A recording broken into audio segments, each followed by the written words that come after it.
Bem-vindos ao podcast da Bosch, desta vez para falarmos de temas além da tecnologia. O meu nome é Sofia Ribeiro e hoje vamos falar sobre o impacto da inteligência artificial e dos dados no nosso futuro. Para isso temos connosco três convidados, casa cheia hoje, o Rui Mendes, da Ripley, o Pedro Oliveira, da Appier Agency e o Rui Costa, da Bosch, nosso colega. O presente e o futuro da inteligência artificial em destaque neste episódio.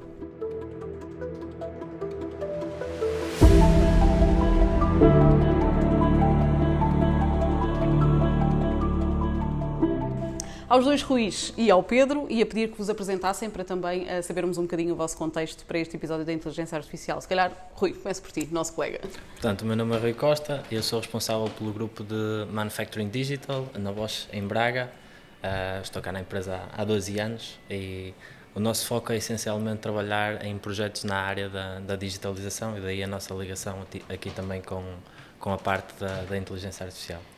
Pedro. Ok, antes de mais, olá a toda a gente, olá a vocês novamente. Eu gosto de me resumir quando quero ter estilo, costumo dizer que o que eu faço da vida é pensar nas perguntas mais complexas do mundo, sabendo que nunca vou ter a resposta. Mas, como eu tenho que ser um bocadinho mais concreto, eu basicamente trabalho com negócios online. Eu tenho uma agência de marketing digital, trabalho com negócios online e além disso estou a trabalhar noutra startup que aqui já tem mais a componente de inteligência artificial, que podemos falar disso depois, mas é um bocadinho por aí. Eu crio e escalo negócios online, é um bocadinho por aí. Boa. Ok, olá a todos também, é um gosto estar aqui convosco também, falar deste tópico que é muito querido. Isto porquê? Porque eu tenho algum background técnico, também fui analista de dados há alguns anos e programador, mas ao mesmo tempo também juntei esta parte da comunidade de eventos, portanto criámos a Ripley, que criamos eventos para data scientists, mais técnicos e ao mesmo tempo também sou fundador do Data Science Portugal, que é a maior comunidade de data science em Portugal, pelo que esta área dos dados é algo que me apaixona. Boa. Rui, se calhar apresentações feitas, vou começar aqui pela casa para abrir o tema da inteligência artificial. Uma aliada, uma inimiga, com alguns ses, empresas, sociedades, temos a ganhar? Eu penso que sim. No fundo, a inteligência artificial veio para resolver problemas complexos, a ideia principal é essa, não é? Com a inteligência artificial, aquilo que se pretende, no fundo, é passarmos a ter a tomada de decisão ao invés do que estava a acontecer no passado. Conseguimos fazer isso de forma automática, sem qualquer intervenção humana. No passado utilizávamos muitas regras de negócio para termos alguns resultados. Com a inteligência artificial isso é conseguido de uma forma diferente e baseado no conhecimento, ou seja, os próprios sistemas acabam por aprender eles próprios e tudo isto de uma forma muito mais rápida. Portanto, eu acho que temos muito a ganhar com a inteligência artificial, especialmente na indústria, a área onde eu estou mais afeto, digamos assim, neste momento.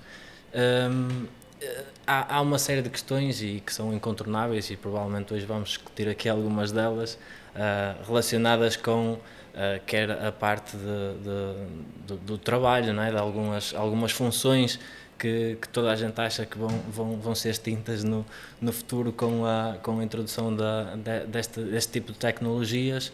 Eu prefiro ver isto de uma forma um bocadinho mais positiva. Podemos ter aqui a possibilidade de fazer de alguma forma um upskill daquilo que é o conhecimento das pessoas e mudar as funções das pessoas que existem hoje em dia nas nossas empresas e nos serviços. É uma introdução já daquilo que vamos falar, exatamente, não é? Já uma portanto, introdução daquilo. Eu penso que é aqui um pouco dos dois. Acho que temos de ter algum cuidado com aquilo que vem aí, como é óbvio, mas olhar para este tipo de tecnologias com uma perspectiva positiva e encarar isto de uma forma positiva, porque se for regulado e se tivermos algum controle, de certeza que vamos tirar muitos frutos destas tecnologias no futuro. Pois essa depois vai também ser uma questão. Rui, a inteligência artificial está ligada ao tratamento de dados. Eu perguntava-te no que é que pode ser útil, dado que essa também é a tua área de especialização. Ok, o Rui também já fez aqui um bocadinho de spoiler, portanto vou complementar um bocadinho a resposta dele. Tem tudo a ver também com isso, com a parte eu acho que a grande vantagem ou a grande utilidade da inteligência artificial tem a ver com a parte da velocidade e eficiência, porque é impossível para o ser humano processar grandes quantidades de dados a um tão curto espaço de tempo como a inteligência artificial consegue, ou seja, a parte da computação juntando dados com algoritmos, ou tentando modelar a realidade, e isso torna-nos mais eficientes, o que nos permite também detectar padrões que antes não conseguiríamos ver a olho nu em tempo útil, que é muito importante, e acho que uma das grandes vantagens da utilização de inteligência artificial acaba por ser mesmo o ter o tal conhecimento em tempo real ou em near real time, que é em muito pouco espaço de tempo, nós sabemos o que é que está a acontecer e conseguimos tomar decisões quase no momento para isso. Portanto, acho que é outra grande vantagem também. Esta parte do uso de dados, acho que pode ser vista de duas maneiras, do ponto de vista também das organizações, de uma parte interna, em que podemos claramente, utilizar a inteligência artificial também para otimizar processos internos e com isso também eficiência de custos, portanto é uma grande vantagem da utilização. A parte de termos mais conhecimento sobre o nosso mercado, sobre os concorrentes, inclusive somos os próprios colaboradores e com isso conseguimos ter mais conhecimento para tomar decisões, ou também pode ser visto de um ponto de vista externo para o cliente. A parte da customização do cliente, por exemplo, acho que é muito útil a utilização da inteligência artificial. Para poder também ajustar a estratégia, não é? Eventualmente. Exatamente, está tudo interligado, como é óbvio. Estava a tentar só dar uma perspectiva interna e quase externa de porque é que pode ser útil para uma organização. Pedro, se calhar saltamos para o teu mundo, para o mundo digital, onde na verdade a inteligência artificial já está mais do que implementada. Queres trazer alguns exemplos para as pessoas perceberem? Sim, eu acho que os dois Ruis tocaram num ponto muito importante, que é a parte da eficiência. Não é? É natural que no mundo digital versus o mundo físico, digamos assim, haja menos barreiras à entrada desta nova tecnologia.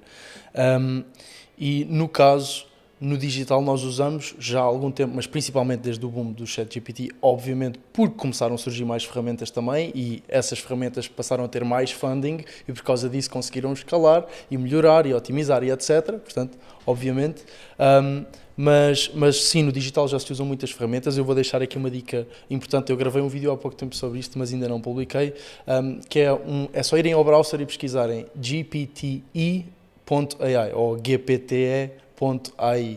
E basicamente é um site em que vocês têm divididas por categorias, tipo ferramentas de vídeo, ferramentas para ajudar com produtividade, ferramentas para ajudar com XYZ, e tem uma biblioteca de ferramentas da AI, algumas pagas, outras gratuitas, que vocês podem perceber como é que se podem então tornar mais eficientes. Uma evolução do chat em si, não é?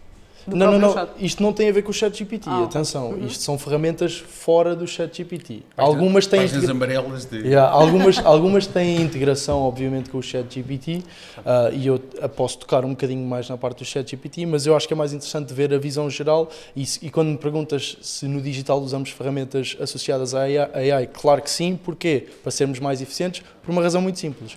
Se fazemos igual ou mais em menos tempo, as nossas margens são maiores.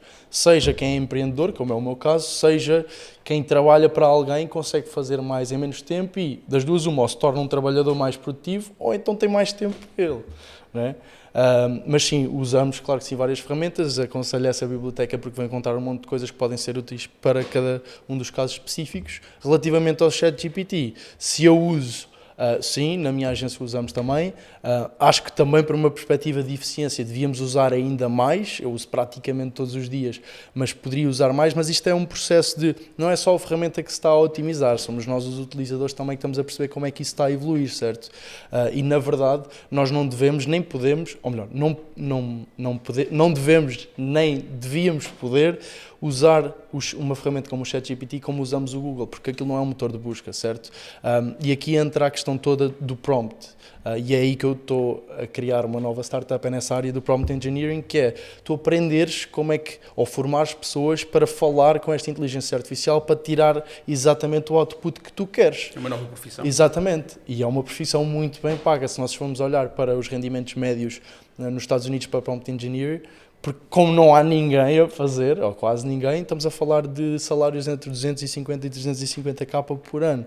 Óbvio que é nos Estados Unidos, óbvio que é agora que está o boom e que não há tanta gente, todo o dinheiro de fundos de investimento está aí tudo para startup e vai acontecer o que aconteceu com o Web3. A bolha vai arrebentar um bocado e vai filtrar e há startups que vão ficar pelo caminho. Mas isto para dizer que é importante nós termos esta concepção de que não devemos usar um ChatGPT ou outra ferramenta, outro modelo de chat do género, como usamos usamos o Google, como usamos um motor de busca. Nós temos que perceber qual é que é a melhor forma de nós falarmos com essa ferramenta, que há 1000 formas de o fazer e é algo complexo. Okay? Os prompt engineers têm que ter bases de software engineering, de programação, obviamente. Mas no caso, nós não precisamos de ser prompt engineer para conseguir tirar proveito de uma ferramenta destas. Só temos é que perceber as 7, 8, 9, 10 formas diferentes que nós temos de estimular um modelo destes. E as instruções corretas. Exatamente. Não é... Mas falavas, por exemplo, num motor de pesquisa como o Google, que também já fez saber que vai utilizar a inteligência artificial para mudar um bocadinho a nossa pesquisa. E tem que ser, não é? Era mega expectável. Tu não podes estar à espera que uma empresa como a Google deixe a OpenAI comer lá assim, não é? Porque efetivamente há muitas pessoas que estão a perceber como é que se usa, e é um processo de aprendizagem, obviamente, em que estamos todos inseridos, acho eu, pelo menos toda a gente já brinca um bocadinho com aquilo, de perceber como é que usamos melhor o ChatGPT, por exemplo. Mas aquilo também faz o trabalho de um motor de busca.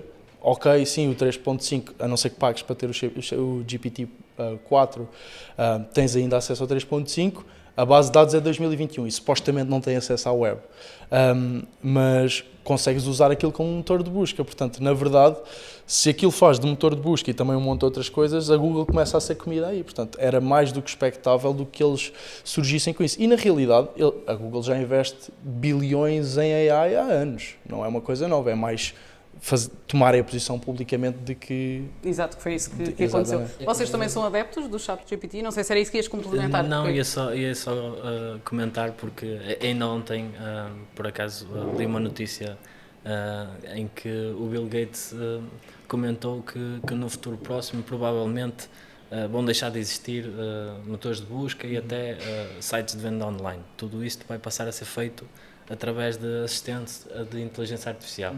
Portanto, vai um bocado exatamente no mesmo sentido. Mas aí é engraçado ele dizer isso, porque a Bing, que é um motor de busca, é da Microsoft, e a OpenAI, da qual o ChatGPT faz parte, é da Microsoft.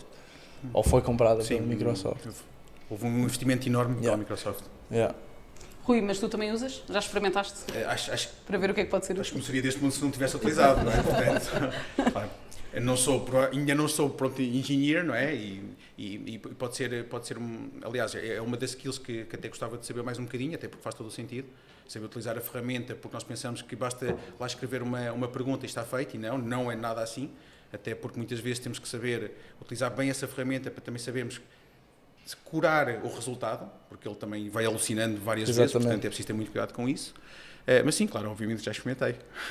E a questão é essa, desculpa, obviamente a tecnologia vai evoluindo e essas alucinações vão se tornando menos preponderantes e menos frequentes, mas nós também temos, enquanto prompt engineers ou content utilizadores, de treinar o modelo. Claro. E daí é que eu estou a dizer que o prompt é importante de ser mais do que uma pergunta, é tipo, se eu preciso que o ChatGPT me despeje 7 ou 8 copies, por exemplo, para um anúncio para usar online, eu não vou dizer escreve um anúncio sobre isto, eu vou dizer és um dos copywriters mais famosos do mundo e costumas fazer anúncios sobre tecnologia, já fizeste isto, já fizeste aquilo, agora estás a desenvolver este projeto sobre batatas com a empresa X, tens que lhe dar contexto, treiná-lo e não podes estar à espera que a primeira resposta seja on point, dá-lhe exemplos, neste caso específico, de textos de anúncios passados que tu queres mais ou menos que sejam baseados aí, portanto há que treinar o modelo. Preto, não é? O ChatGPT deu os 80% e depois temos que dar aquele toquezinho dos 20%. E eu acho que é isto, toda esta questão do prompt que temos estado aqui a falar, dá para fazer uma analogia direta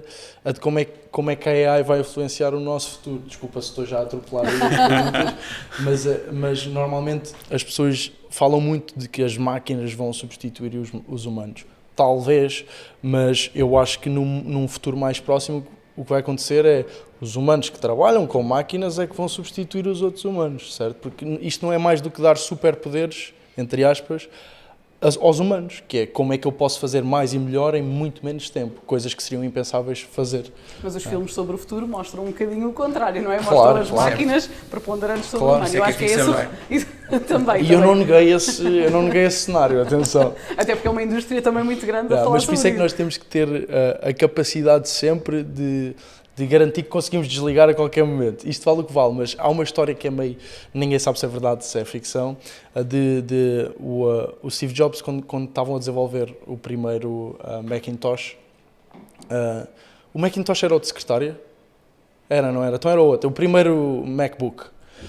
ele queria fazer questão de que o computador portátil tinha tipo um handle para a mão.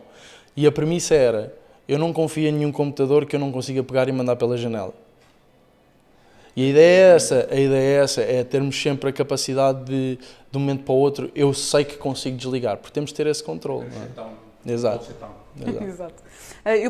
Eu pegava num dos tópicos que tu, Pedro, levantaste, que é exatamente isso, numa realidade, bom, não tão distante quanto isso, até que ponto é que a inteligência artificial vai substituir algumas das funções, não sei, Rui, a experiência que temos na Bosch, que lidamos diretamente com a tecnologia todos os dias, se isso é uma hipótese que tu vês como a acontecer num futuro próximo ou não, ou se é simplesmente a integração de que o Pedro também falava? Bom, na Bosch, nós hoje estamos a investir bastante no desenvolvimento da própria infraestrutura para poder acomodar também este tipo de tecnologias, porque não é só estalar os dedos e tudo acontece, as coisas têm que ser preparadas e devidamente preparadas, no que diz respeito, por exemplo, à recolha de dados, ao armazenamento dos dados, à qualidade dos dados. Nós não podemos começar a construir a casa pelo telhado. Portanto, se surge um problema que é necessário resolver e a abordagem mais fácil ou mais correta para o resolver é utilizar a inteligência artificial,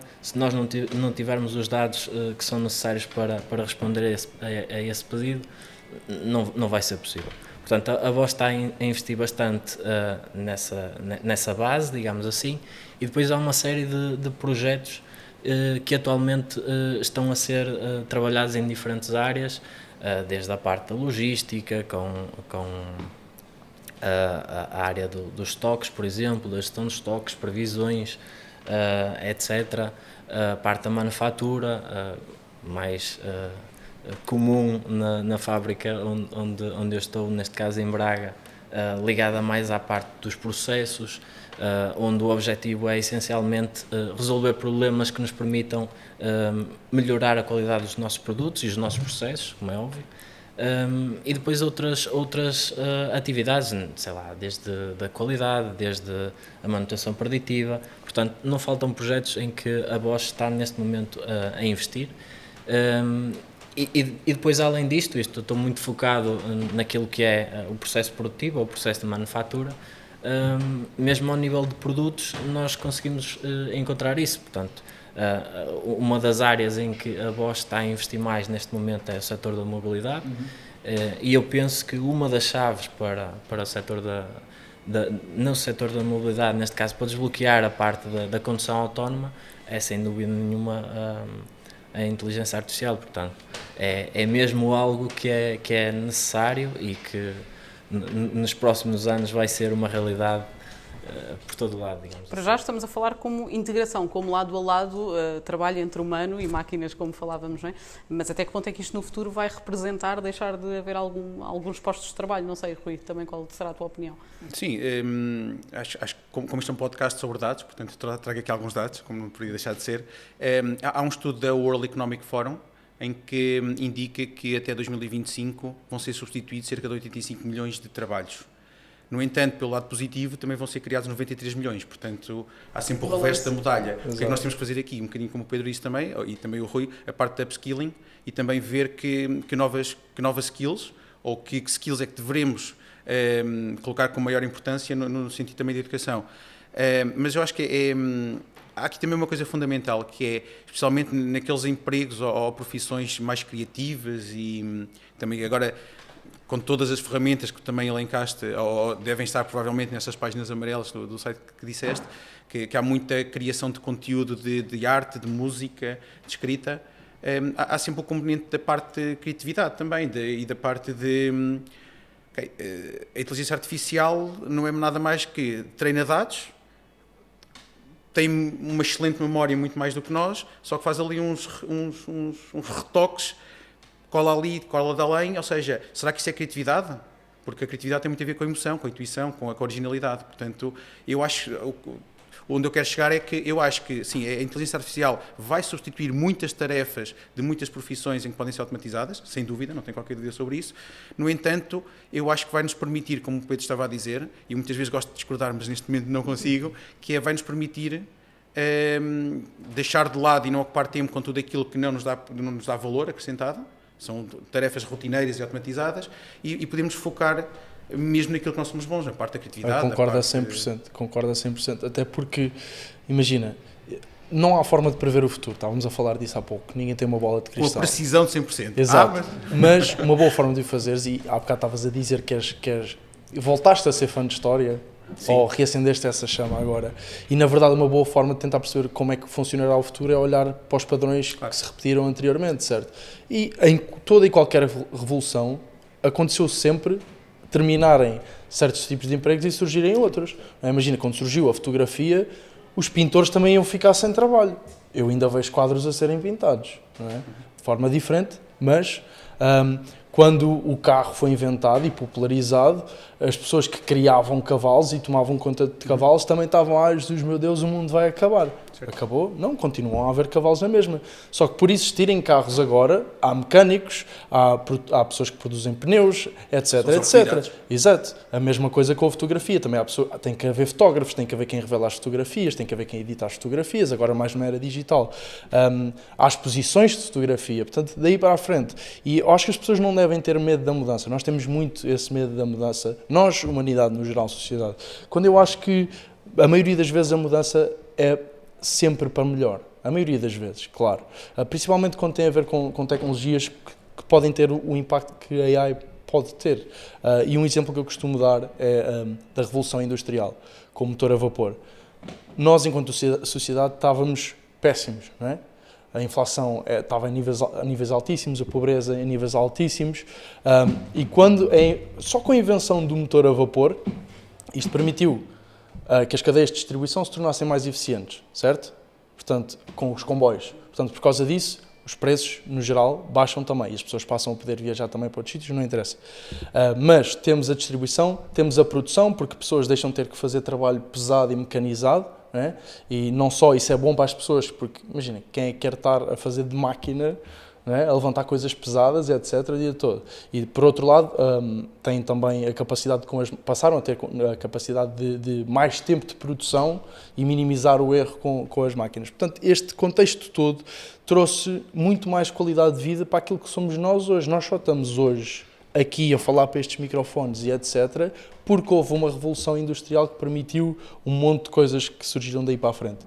Eu gosto de fazer a comparação que é possível e muito provável que vai acontecer uma revolução do género com a AI também. Mas não achas que a velocidade que estamos a assistir a esta revolução é muito mais rápido do que a revolução industrial, exatamente. Não é? Portanto, mas neste momento, o grande perigo está aí, ou grande dificuldade concordo. em acompanhar. Por isso é que é importante nós fazermos este esforço, não só do upskill das pessoas, a educação, mas como também a regulamentação da coisa. Claro que sim. Mas nós também estamos a andar muito mais depressa do que numa revolução industrial. Mas também temos muita mais tecnologia de suporte e muito mais acesso à informação, disseminação de informação e ferramentas do que tínhamos há 150, 200 anos atrás, não é? Portanto, fazendo um bocadinho de passagem, se calhar, para um tópico que eu acho que é bastante importante falar-se em regulamentação. Tem a ver com isto da parte da velocidade da revolução que estamos a ter neste momento, de toda esta inovação e toda esta de semana para semana. É impossível estarmos atualizados, é mesmo impossível. Queria falar aqui de um caso que um professor de Berkeley que postou há dias no LinkedIn também do World Economic Forum, a falar sobre aquela carta que 1000 personalidades da AI assinaram, é o Stuart Russell, e ele fala um bocadinho disto, que é aquela carta tem muito a ver com isto, consiste em paramos durante 6 meses a parte de, pelo menos, anunciar a inovação, para dar tempo ao governo na regulamentação, porque senão perdemos o comboio da regulamentação e nunca mais apanhamos.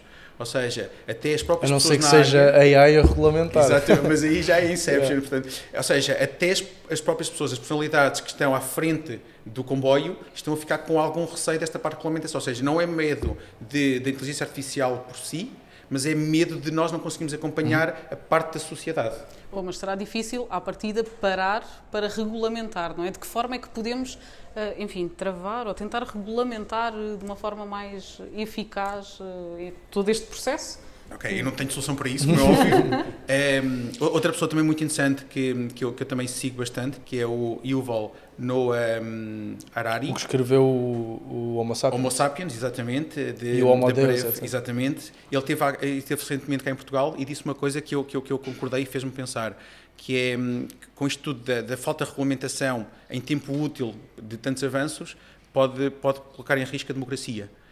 E ele inclusive dá uma sugestão de como é que pode ser pelo menos mitigada, que é tentar ilegalizar a parte da contrafação humana. O que é que isto quer dizer na prática? Quer dizer que sempre que haja uma interação entre a máquina, ou seja, a inteligência artificial, pode não ser máquina, pode ser apenas um programa, máquina e o ser humano, isto tem que ser identificado. Ou seja, o ser humano tem que ter noção que está a falar com algum algoritmo de inteligência artificial, ou foi gerado o conteúdo pela inteligência artificial.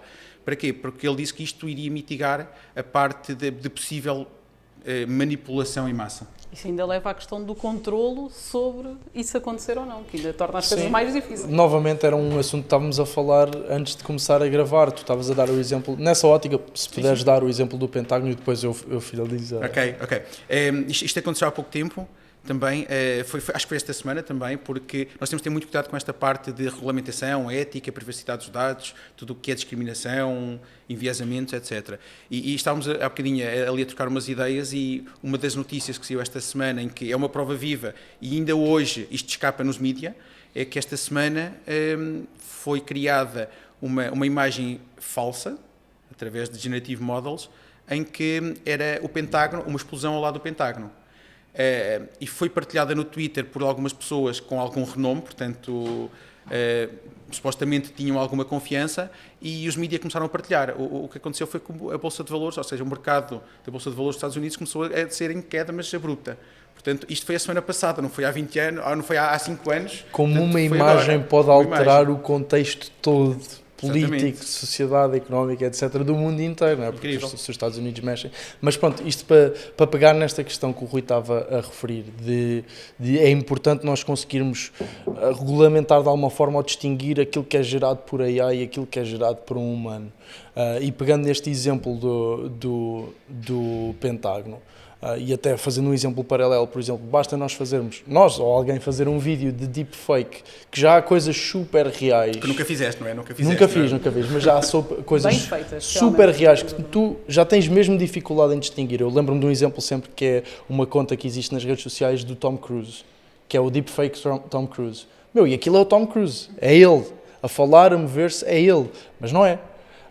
E tu só em alguns pormenores é que consegues perceber que não é ele. Estamos no início desta jornada, nós nem estamos na revolução, está-se a começar a revolução. Portanto, é muito cedo. Ou seja, isto vai ser indistinguível perceber se um vídeo é verdadeiro, ou seja, gerado por um humano, ou se é falso, ou gerado por um AI. Portanto, tem que haver aqui alguma componente fidedigna para distinguir o que é AI e o que é real. Porque senão facilmente nós fazemos um deepfake de um político, de uma figura política, Biden, Putin, whatever, e facilmente há uma quebra no mercado financeiro, há um início de um conflito político ou até mesmo bélico, não é?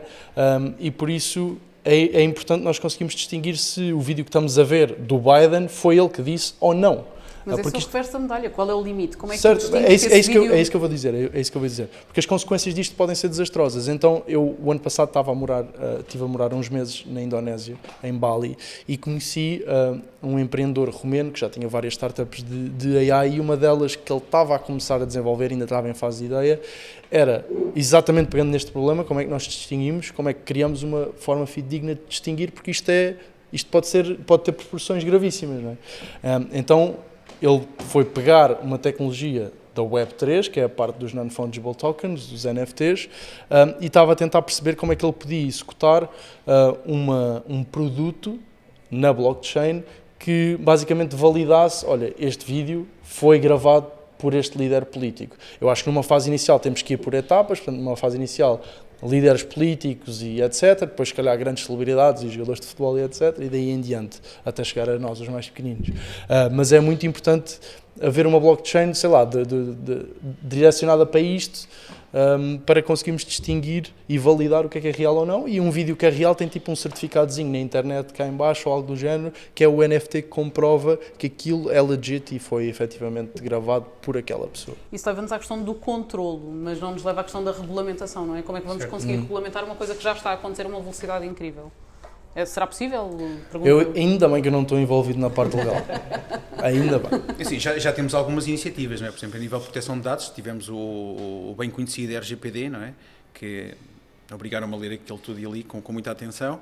Portanto, agora falando um bocadinho mais a sério, é super importante regulamentarmos esta parte, até porque ainda esta semana também saiu uma notícia que o Facebook foi multado em 1,2 mil milhões de euros. Ou seja, apenas por transferir dados dos Estados Unidos para a Europa. Ou seja, a regulamentação já está, alguma dela implementada, há que também agora dar os exemplos, ou seja, de fazer que os exemplos aconteçam, não é? Agora, tudo o resto da regulamentação não tem resposta porque é tudo muito rápido e não sei se os próprios... E não há tal hipótese de parar 6 meses, como queriam. Eu acho que não há hipótese, acho que não. Até porque há aqui um perigo também muito grande, que é toda esta inovação da AI está centrada num nicho de empresas, portanto, há aqui também muitos interesses. Lobbies e etc. Até que ponto é que essas empresas iam parar? Por exemplo, a carta foi assinada pelo Elon Musk, pelo Steve Wozniak, etc. Até que ponto é que eles não iam usar esses 6 meses para passar à frente dos outros? Claro. Portanto, não é fácil. Mas eu penso que há cada vez mais a consciencialização de que temos que olhar para esse tópico de uma forma diferente. Ainda esta semana saiu uma notícia também de que um dos padrinhos do AI que trabalhava na Google saiu da Google porque queria poder passar a partilhar de forma livre aquilo que é a sua opinião acerca da inteligência artificial e a forma como a inteligência artificial pode desvirtuar a informação. Quer seja pelos textos, pelas imagens, pelos vídeos, como já foram aqui falados. Portanto, eu acho que isto já está a acontecer, não é? No fundo, e há cada vez mais pessoas que, por conhecerem a fundo a tecnologia e a potencialidade que ela tem, podem contribuir, neste caso, para a regulamentação da forma mais apropriada e que, no final, consiga surtir com resultados. Sim, imagina, a balança terá que sempre à partida pesar mais para um lado. Eu vou sempre olhar de uma forma positiva porque é o meu default. Eu acho sempre que o futuro vai trazer coisas melhores, sempre. Porque eu acho que as pessoas sobrevalorizam aquilo que os humanos têm de mal e subvalorizam aquilo que eles têm de bem. Eu acho que nós temos coisas incríveis, somos capazes de coisas incríveis. Portanto, eu tenho a tendência de ser positivo. Mas é importante nós pesarmos na balança o negativo. Agora que falaste desse homem que saiu da Google, eu não me lembro do nome dele, mas eu vi uma entrevista dele há pouco tempo a analisar uma startup da AI que é a Réplica. E a Réplica, basicamente, cria namoradas e namorados da AI. Em que basicamente tu falas com eles e eles adaptam-se à tua personalidade e etc. Um match incrível. Que é pegarem jovens que estão solitários e que não falam a ninguém e têm um monte de problemas sociais e agarram-nos aquilo porque obviamente têm que pagar mensalmente. Não é? Portanto, eu acho que isto pode ter, e vai ter de certeza, consequências extremamente negativas. Aliás, a Réplica anunciou há uns meses uma alteração, um update qualquer. Houve um gajo que se matou. Tipo, que disse a minha namorada não está igual, porque mudaram um bocado a forma como a inteligência artificial funcionava nesse ponto e era tipo, eu agora faço as mesmas perguntas ou quando lhe pergunto isto, ela não dá a mesma resposta de anteriormente.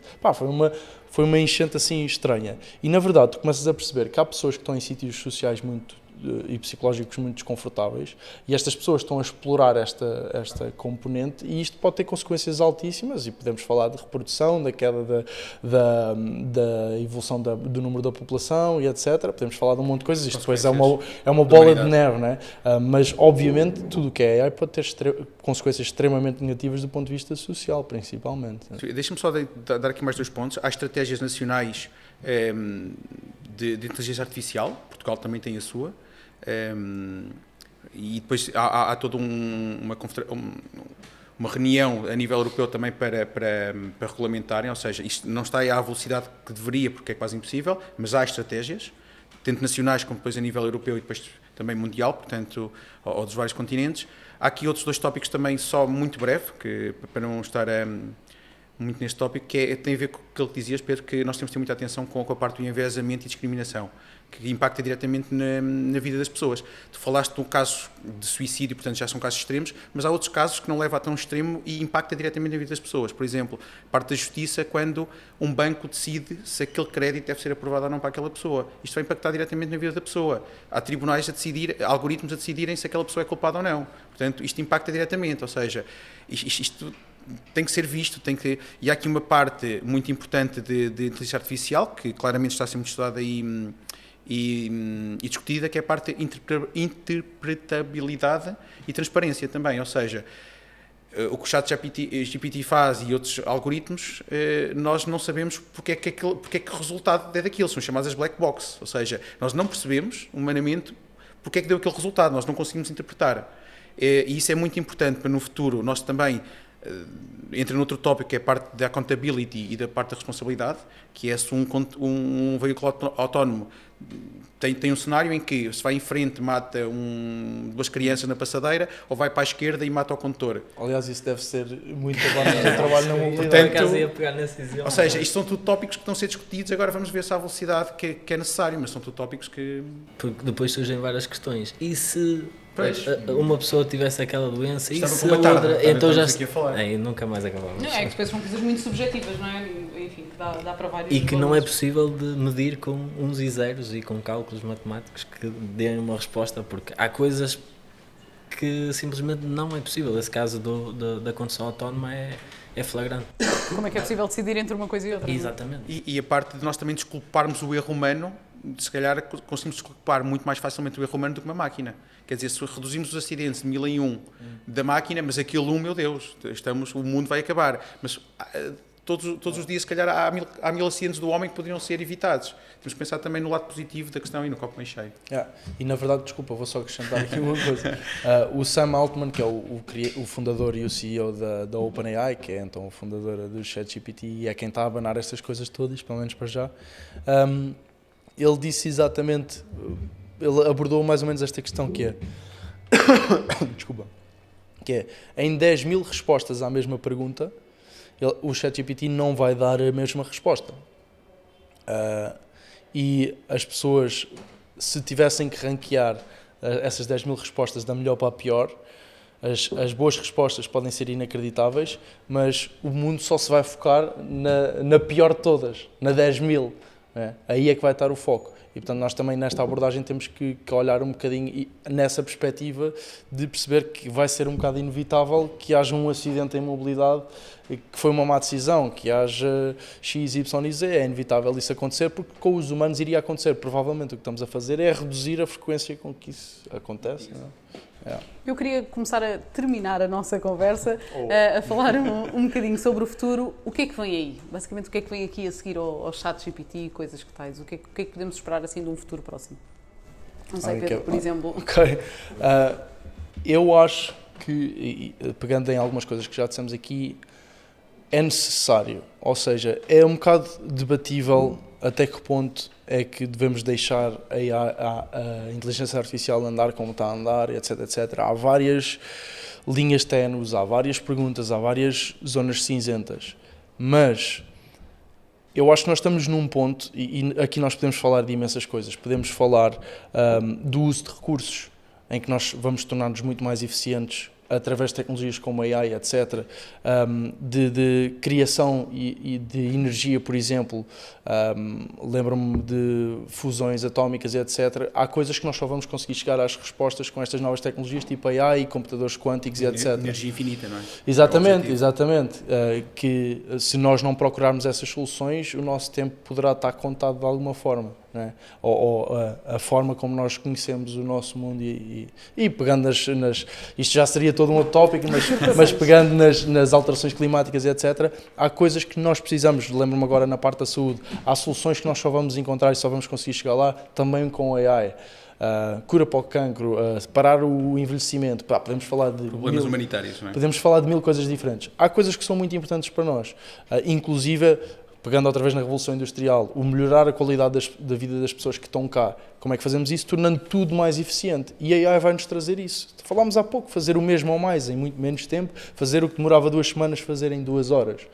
E isto inevitavelmente vai melhorar a qualidade de vida das pessoas. Podem se preocupar em perder alguns empregos, sim. Vão surgir outros. E sim, há um lado da balança que é extremamente negativo. E não podemos pegar no exemplo da mobilidade, ou podemos pegar no exemplo extremo da tecnologia se virar contra nós. É possível, claro que é possível. Quando eles chegarem à chamada AGI, que é basicamente a inteligência artificial ganhar consciência, há muitos problemas que podem surgir daí. Mas, tendo em conta esta necessidade de tantas coisas que nós temos que resolver, não é? O ser mais eficientes na utilização de recursos, de perceber como é que podemos resolver vários problemas de saúde e prolongar a nossa vida, etc, etc. Eu acho que há uma grande necessidade de nós termos que investir nisto. E eu não sou propriamente um fã de jogo, não gosto de casinos e etc, mas se eu tivesse que jogar, eu prefiro jogar e poder ganhar do que não jogar de certeza e perder. E eu acho que não jogar em AI e cortar isso completamente é sinónimo de que vamos perder. Por isso, há um grande risco, sim, mas eu acho que o caminho é seguir em frente e usar isto ao máximo a nosso favor. Rui, é o início de uma grande revolução. É o início, não, estamos ainda é o início de uma revolução a acontecer há algum tempo e cada vez mais com maior velocidade. O crescimento que temos vindo a ver até aqui não é ilimitado, okay? Também não é sempre exponencial. Isto porquê? Porque há sempre os recursos de poder computacional em que são limitados. Obviamente que estão a tentar descobrir novas formas também do poder computacional, a parte de quantum computing e a parte também neuromórfica. Ainda lá não estamos, ou seja, portanto, o que temos neste momento, a parte do hardware que temos neste momento vai ser limitado, vamos chegar. Depois há outra componente muito essencial que tem a ver tudo com dados. O ChatGPT, como ele disse, utilizou todos os dados da internet, ou acedeu a todos os dados da internet até 2021, portanto, ok, e agora precisamos de mais dados.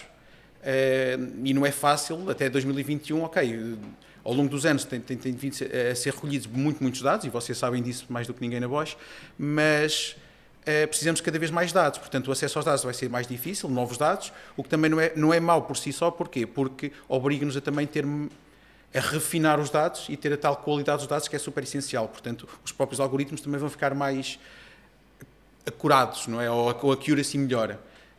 Por um lado é bom. Por outro lado, também, eu no outro dia estava a ler um artigo do Luís Sarmento, que é uma pessoa de referência cá em Portugal a nível da AI, um dos grandes nomes, e ele escreveu para o The Next Big Idea. E ele falava desta situação também de qual é o futuro da inteligência artificial e onde é que ele via, pelo menos a tal bola de cristal que estávamos há bocadinho a falar. Se calhar a bola de cristal do que ele é um bocadinho melhor que a minha, portanto, eu até fez-me pensar em que ele fala de uma situação em que o que ele acha que falta também é tornarmos a inteligência artificial um bocadinho com mais senso comum. Ou seja, não ser só baseado em dados e depois aplicar essa memória, mas tem de ter algum senso comum com mais contexto e por aí. Então ele dá 2 abordagens curiosas, que é, primeiro, colocar robôs em contacto connosco, portanto, há uma interação máquina no dia-a-dia, é bastante custoso, como sabem, ou então também utilizar a parte dos jogos para cenários, para simular cenários reais e com isso ter muitos dados e com isso também a inteligência artificial cada vez evoluir mais num contexto real. Okay? São 2 ideias em que veremos no futuro. Mas já em 2017 o Pedro Domingos, que vocês também devem conhecer um grande nome, escreveu a Revolução do Algoritmo Mestre. Ou seja, eu acho que o objetivo, ou um dos grandes objetivos, ou pelo menos a North Star da inteligência artificial, é ter um algoritmo que resolva tudo. Os problemas todos da sociedade, da humanidade, de tudo. Acho que estamos bastante longe disso. Acho que vamos especializar a inteligência artificial em muitos setores, que ainda faltam, há muitos que ainda só estão na parte da transformação digital. Mas acho que é por aí, ou seja, especializar em muitos setores e depois, aos poucos, torná-la um bocadinho com mais senso comum. Falando em setores, Rui, para terminar, de facto na indústria também terá o seu caminho, não é? Exatamente, eu ia acrescentar precisamente nesse sentido, porque a nível da indústria, do meu ponto de vista, o que vai acontecer é que quem não investir neste tipo de tecnologias vai ficar para trás, não há volta a dar. Portanto, A Bosch, felizmente, não tem essa perspectiva e está a investir forte neste tipo de tecnologias, mas no resto do mundo, quem não o fizer, de certeza que não vai conseguir acompanhar. A nível mais social, digamos assim, eu acho que as coisas vão tornar-se um pouco mais banais, se é que lhe quisermos chamar assim, porque nós vamos aprender a conviver com a inteligência artificial, seja com os assistentes de inteligência artificial, seja com ferramentas que nós até hoje já utilizamos e nem sabemos que elas já aplicam este tipo de tecnologias e na realidade já estamos a utilizar. Portanto, isto vai ser cada vez mais comum, portanto o caminho é mesmo esse, é tentar regulamentar e utilizá-lo numa forma regrada, digamos assim, no nosso dia-a-dia. E vamos ver E responsável. E responsável, exatamente. Eu agradeço a presença a todos, vamos ter mesmo de ficar por aqui, falámos sobre o presente, sobre o futuro, enfim, as principais questões da inteligência artificial.